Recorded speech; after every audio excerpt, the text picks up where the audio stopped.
Good morning, evening, or afternoon, Dr. Chen. Welcome to my podcast. My name is Hannah Kalmar, if you didn't already know it. So, as I was perusing topics on what I could discuss, I think I found one that I am very passionate about talking about. I wanted to talk about something that was relevant, that was current, and kind of a hot button topic, something controversial, something that will keep you interested throughout this show.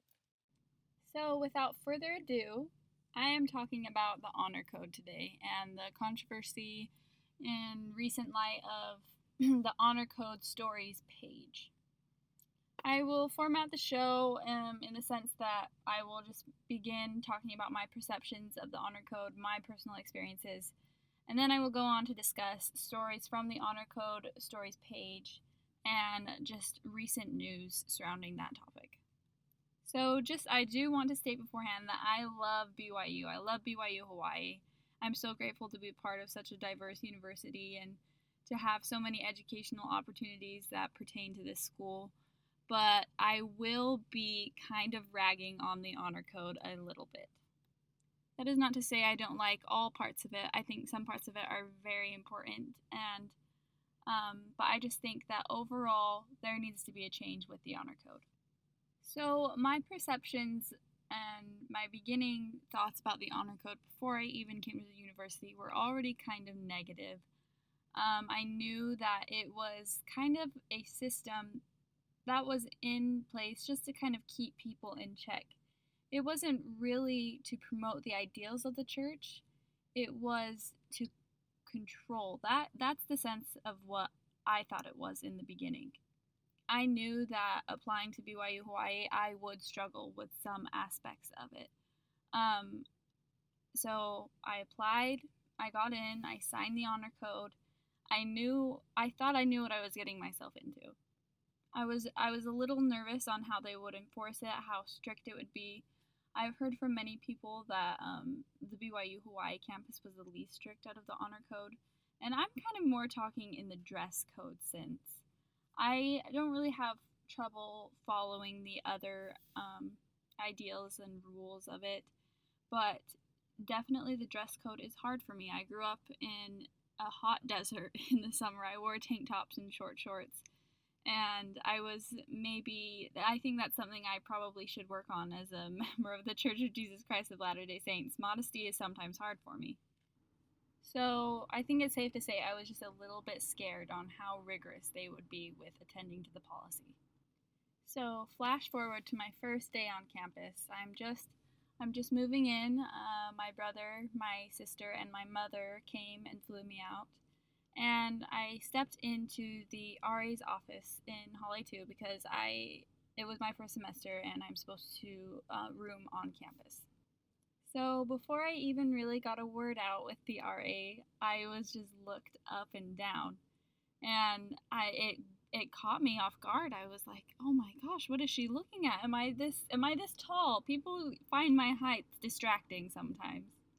And before she even says anything, she says, "Look, I know this is your first day, so I'm going to take it easy on you, maybe be lenient in the first week, but if it were any other time, I would have to report you to honor code for your dress right now." Whoa! Whoa. That's all I had to say in the moment. So I look down and I'm wearing a grungy t-shirt and a pair of gym shorts that hit me mid-thigh. Nothing scandalous with the gym shorts. It's actually very impressive that they hit me mid-thigh because I am so tall, so I was proud of that. But that was my attire. I am actually very proud of myself for talking about it now in a calm tone because at the time it was my first experience with it and I was outraged. I couldn't believe the audacity. Here I am, a new student in a new state, and the first thing they say to me is a criticism and basically just denying the fact that I should be here, kind of in a sense, just belittling me totally. The first minute on campus, my biggest fears are being voiced. I really considered flying back home with my family because I think I would struggle with it too much. I'm a little bit too rebellious in the modesty section. The RA went on to discuss how we need to be in proper dress 24/7 to represent the university, how I can't be distracting to other people around. Keep in mind that I just had a 7-hour flight. I was very tired. I was in a messy bun. I was not looking attractive or distracting. And yet, the first thing she chose to um, say to me was a threat with honor code. So that was my first experience with it on campus. I have since experienced a lot of awkward comments and encounters, not only from teachers but students alike. Just yesterday, I was actually leaving church and my sweater slipped down on one shoulder, and a student said, if you don't fix that, I will have to report you to honor code. And she was dead serious.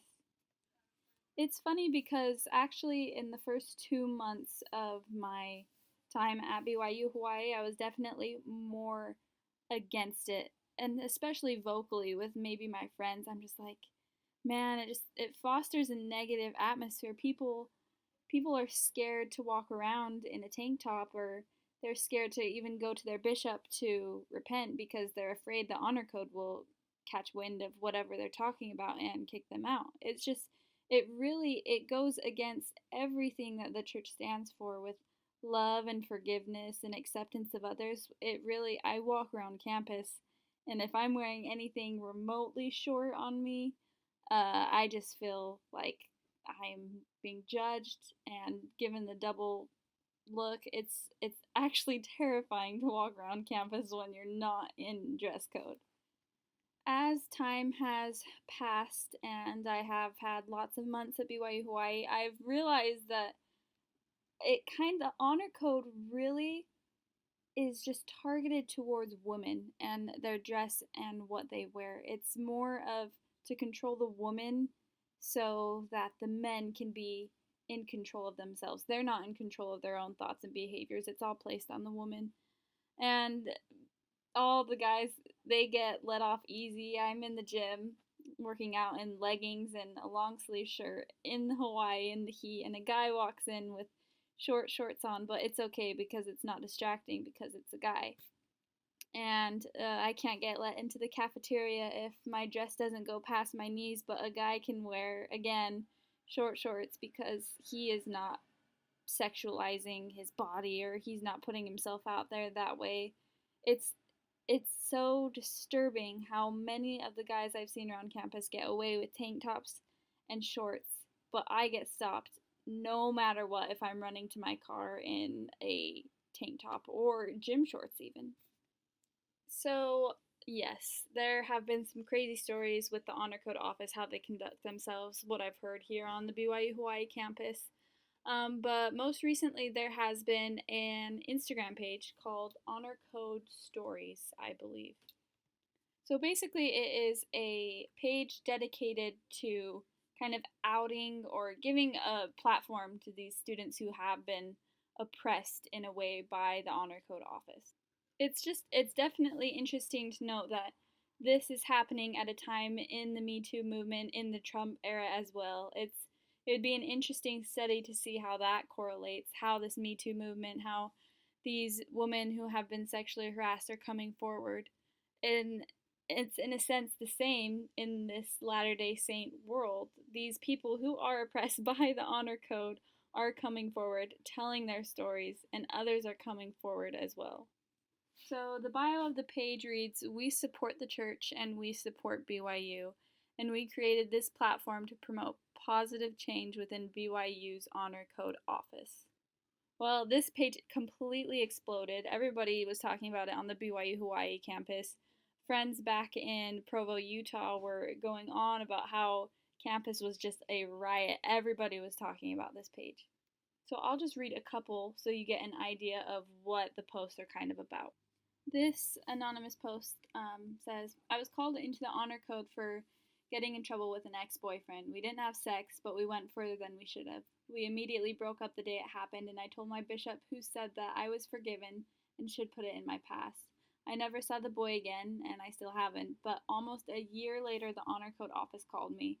Someone turned us in, and despite the fact that I had not seen this boy in almost a year, my honor code counselor told me that I was probably going to be suspended right as I was about to start my last semester of college.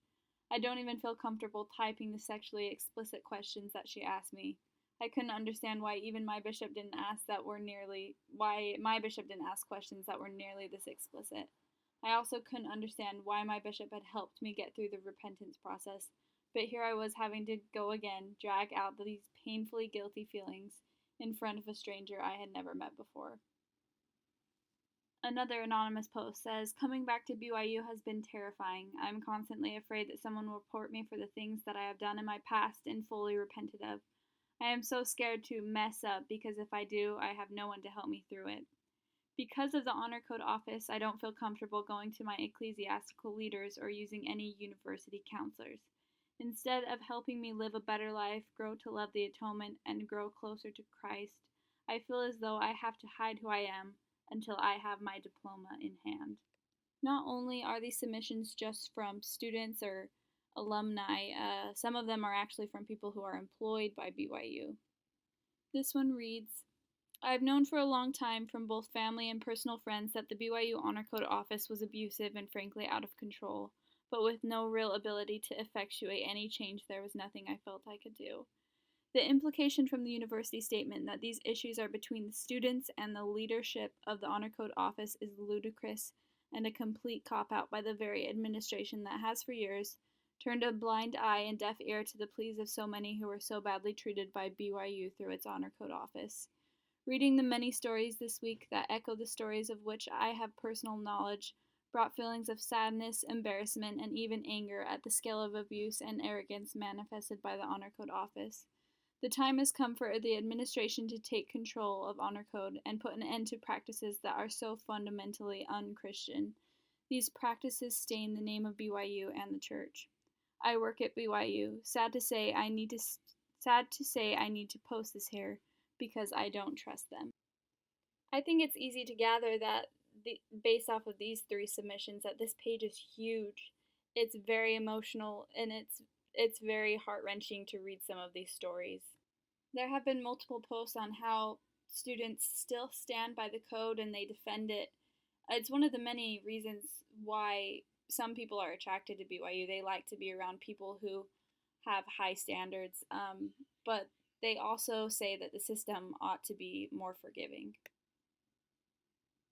I believe that the code has been weaponized. It's not a culture.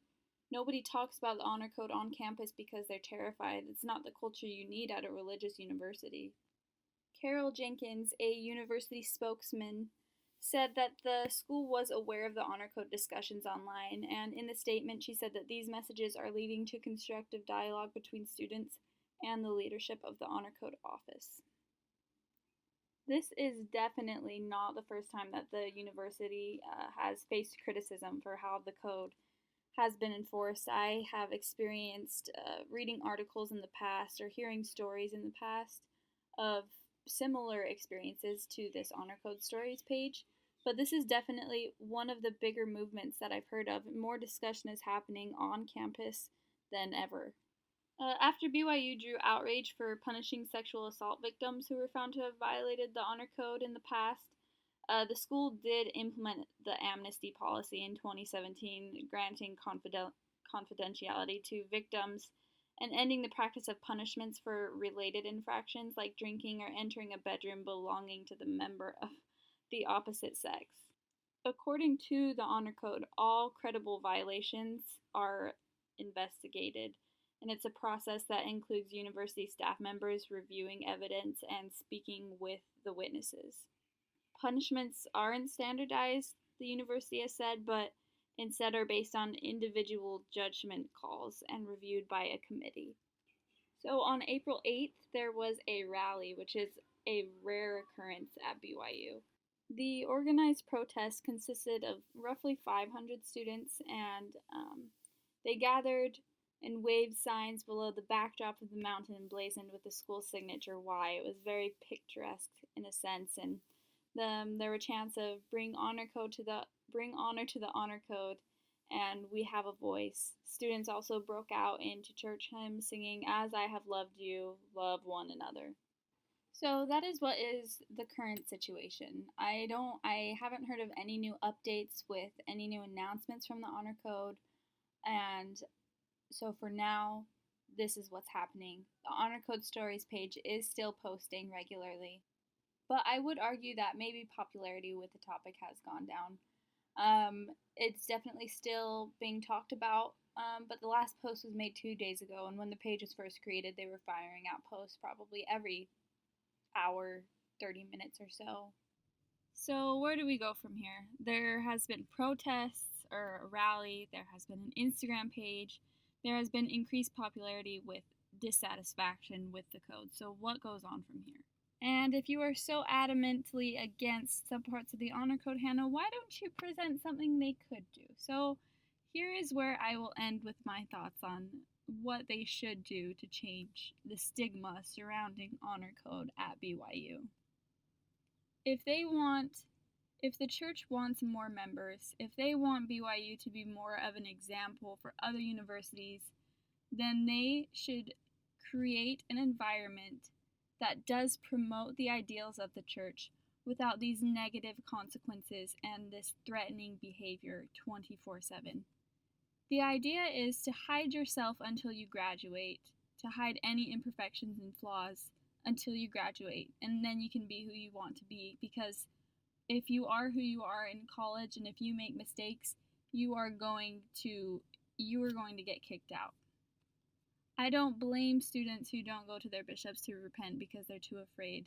I really hold my education at a high level. I want to be here and I want to graduate. I would not put that in jeopardy by going to talk to my bishop about something when I could talk to him about it later when I'm graduated and out of the university.